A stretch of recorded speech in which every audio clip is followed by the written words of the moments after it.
전우용의 역사에서 배우는 교훈. 그곳의 사람은 단 한 명뿐이었다. 전북특별자치도 출범식장. 전북지역 국회의원 한 사람이 입장하는 대통령에게 다가가 악수를 청하며 말했다. 국정기조를 바꾸셔야 합니다. 그러지 않으면 국민이 불행해집니다. 대통령은 악수한 손을 걷어들이고 못 들은 척 계속 앞으로 나갔다. 그는 대통령 뒤에서 같은 말을 반복하려 했다. 그의 짧은 말이 다 끝나기도 전에 대통령 경호처 요원들이 그의 입을 틀어막고 두 팔과 두 다리를 들어올린 채 행사장 밖으로 나갔다. 이 상황에서 끌려나갔다는 말은 쓸 수 없다. 끌려나가는 사람은 적어도 자기 두 발은 땅에 댈 수 있다. 북한의 장성택도 공개석상에서 퇴장당했고 중국의 후진타오 역시 공개석상에서 퇴장당했지만 쓰레기 봉투처럼 들려 내버려지지는 않았다. 허공으로 들어올려진 채 밖으로 버려지는 건 대개 쓰레기 봉투다.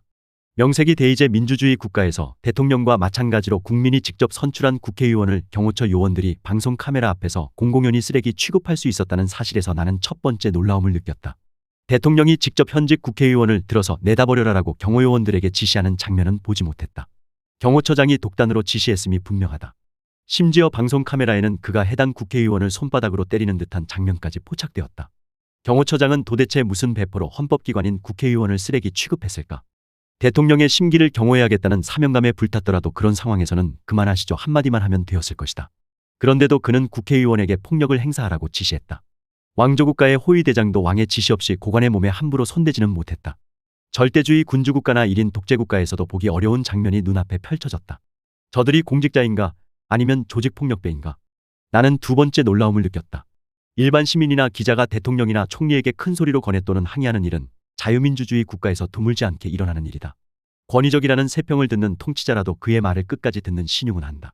사람의 말문을 막지 않는 것이 자유민주주의 체제의 정당성을 입증하는 첫 번째 방편이라는 사실을 알기 때문이다. 그런데 자유민주주의라는 말을 입에 달고 사는 대한민국의 대통령은 말하는 국회의원에게 폭력을 행사하는 자기 경호요원들을 만류하지 않았다.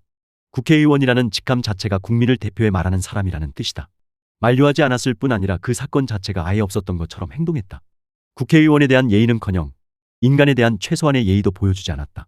여기에서 나는 세 번째 놀라움을 느꼈다. 그 자리에는 정부 여당 사람들뿐 아니라 야당 사람들도 있었다. 그런데 대통령 경호요원들이 국회의원을 쓰레기 봉투처럼 취급하는 장면을 지켜보면서도 항의하는 사람은 단 한 명도 없었다. 그들 역시 아무 일도 일어나지 않았던 것처럼 행동했다. 때때로 박수치고 때때로 웃는 그들의 모습에 자기 이웃에 살던 유대인들이 매맞고 끌려가는 장면을 보면서도 평범한 일상을 영위했던 나치 시대 독일인들이 오버랩되었다. 이태원 골목에서 150여 명이 죽었어도 자기와는 관계없는 일로 취급한 사람들, 이태원 희생자 유가족들이 자식의 영정을 끌어안고 삭발하며 울부짖는데도 자기와는 관계없는 일로 여기는 사람들, 아니 나아가 유가족들을 비난하고 조롱하는 사람들과 그들 사이에 어떤 차이가 있는가? 그 자리에 있던 사람들 전부가 남과 나 사이에 만리장성을 쌓는 장면에서 나는 네 번째 놀라움을 느꼈다. 한나 아렌트는 예루살렘 법정의 아이만에게서 자신과 대화하는 능력, 다시 말해 자신에게 질문하는 능력이 소거된 헛개비 같은 인간형을 보았다. 그는 명령, 지시, 관행에 기계적으로 복종하고 적응할 줄만 알고 이것이 과연 옳은 일인가라고 질문할 줄은 모르는 평범한 인간은 악의 도구가 될 뿐 아니라 스스로 악인이 된다는 사실을 깨달았다. 아이만을 인간 세계와 영원히 격리시키기로 결정한 예루살렘 법정은 모든 인간이 그런 인간형과 결별해야 한다고도 선언한 셈이다. 이것이 제2차 세계대전 이후 인류의 약속이다. 단어의 의미를 제대로 이해할 것, 명령의 당부에 질문을 던질 것, 옳지 않은 명령에 저항할 것 등이 인류 보편의 책무로 자리 잡았다. 자유민주주의란 무엇인가? 국회의원은 어떤 직책인가? 대통령 경호처 요원들이 국회의원을 쓰레기 봉투처럼 대해도 되는가? 부당하고 불의한 일이 눈앞에서 벌어질 때 어떻게 해야 하는가? 인류는 이미 답을 찾았다.